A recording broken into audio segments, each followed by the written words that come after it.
Hey guys, what's going on? I got this Bilt 26-inch snowblower. It's the 2660 model with a 208cc engine, and customer brings it to me. He just couldn't get it to start for this first winter storm that we had here in the Northeast. I'll show you real quick.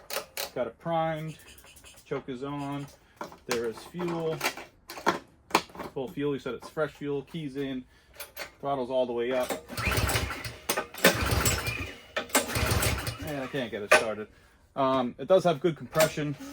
It's sometimes I feel if the valves are off, I can pull that cord out real easy. So what I'm going to do here, I'll just do a quick check on the spark plug, make sure that it's spark. But he said he just put a brand new spark plug in. My guess is just left some bad fuel in there, even if it was very, very little. Just kind of get gummed up into the jet there. So there's a couple ways you can get to that jet. One is, you take this whole entire plastic piece off and pull everything out. So you got a couple 10mm bolts here, one here, one down here, and then you got to take this front cover off. Take the choke out, take the throttle out, and this will pull off. There's a primer line that runs down there. There's the key switch wires that come up there. It's kind of a pain in the butt. There is a quicker, easier way to do this. Sometimes though, just to get to the jet, but sometimes it's kind of a little bit more complicated if you have to get the entire carb off. If you just need to pull the bowl, clean the bowl, and clean the jets, this is the way that I would do it. So I'm going to show you the easy way to do it. If that doesn't work, then we'll go through the whole entire version to take the carb off. So let's get started with that. What I like to do here is I'm going to get the machine up on its front end, and I'm going to take this wheel off so I can get up from underneath. So let's get started there.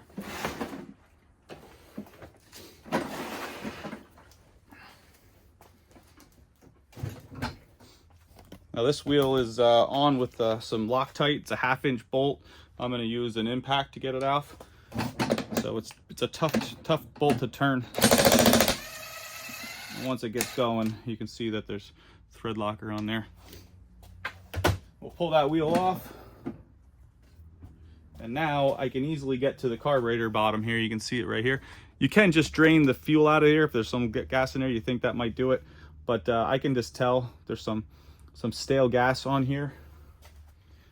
You can actually see the bolt has some discolorated gas on there, so that's going to be grimy. So I'm going to pull this carb off. I'm going to get a little bit of gas falling down here, so I'm going to put a rag here to collect that and see if I can get that jet out without having to take the whole entire carb off. Now, if I can get it to start and it runs good at high RPMs but doesn't run really well at low RPMs, then I gotta have to take this plastic off anyway to get to the pilot jet. But I'm gonna take a chance and see if I can do it the easy way. Throw a rag down here, catch some of this fuel that's likely going to come out. And this is a 10mm bolt. Let's take this one off first. See if I can get anything to come out of there. Catch as much as I can. Plus that gives you a good idea to take a look at the fuel in there to see if there's any water. Looks okay. It's a little yellow, but it's not bad.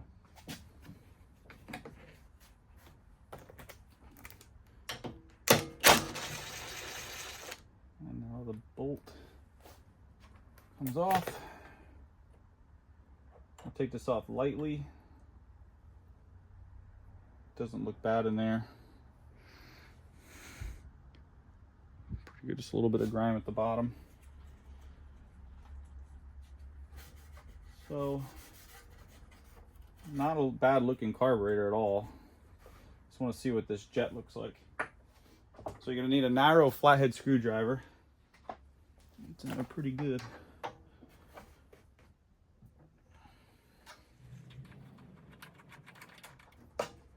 Now what's going to happen is you're going to screw this and this is going to stop screwing. It's going to be stuck in there.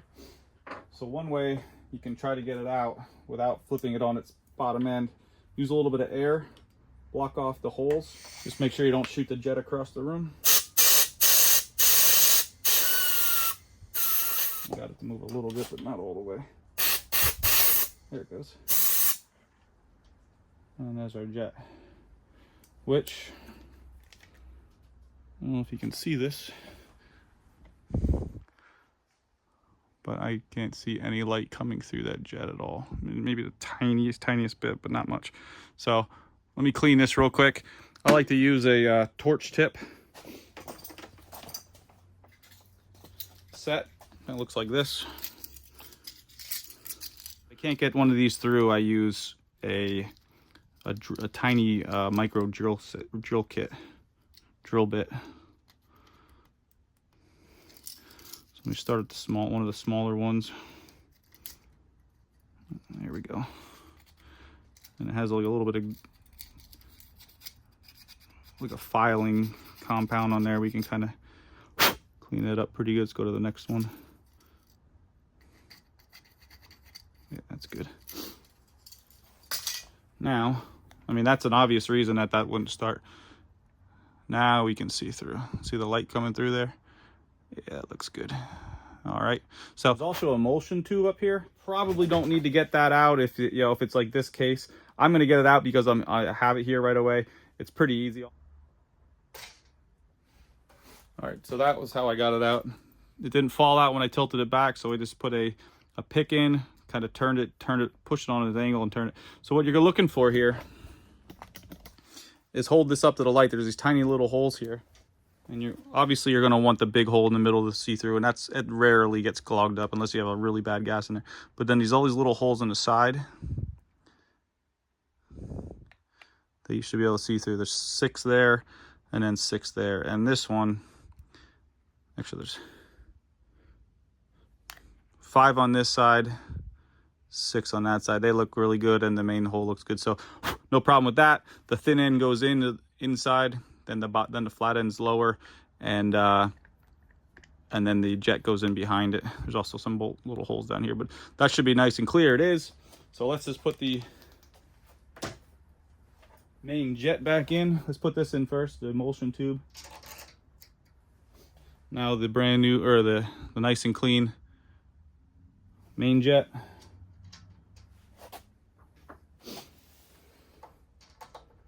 Screw that back in. Again, this is the easy way to do it. The hard way is to take all this off. If it's really bad, your carburetor is really bad, you're going to want to take this all off, and you got to take that carb out and you got to clean the whole thing. I'm hoping that when I get this back together that pilot jet is not dirty, because otherwise I'm going to have to move this stuff out of the way to get the little plastic pilot jet out. But based on how nice this carb looks right now, I think we're going to be okay. Make sure your bowl's clean. Make sure your O-ring's still there and it is not kinked in any way. So you see that black ring going around, that's your O-ring. That should be there. If that's not there, your bowl's going to leak a lot, your carb's going to leak a lot. And I like to put this little drain plug out towards the outside to make it easy to get to. So that goes on.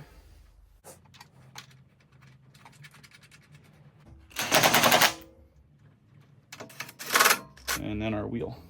I'm going to make sure this wheel stays nice and greased. That's not bad, because you don't want this wheel to get. If it doesn't go on all the way, you're going to have to push it in from the other side and then push it through until you can put the bolt on. Make sure that, this still has thread locker on, so I'm not going to put any more on. And then torque that down.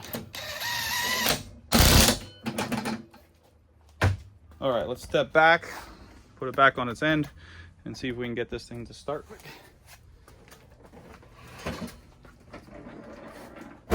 All right, so I'm going to give it a second to fill with gas.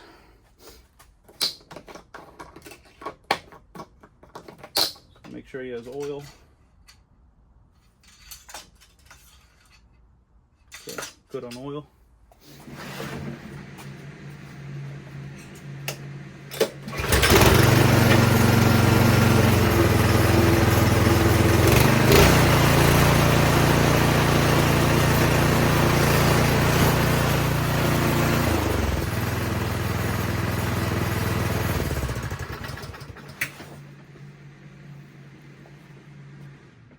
All right, cool.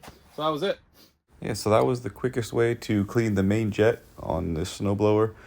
If you want to see how to do a full carb clean, getting the pilot jet and the other areas of the carburetor, check out my other videos. Make sure you like, subscribe, and see you guys next time. Thanks for watching.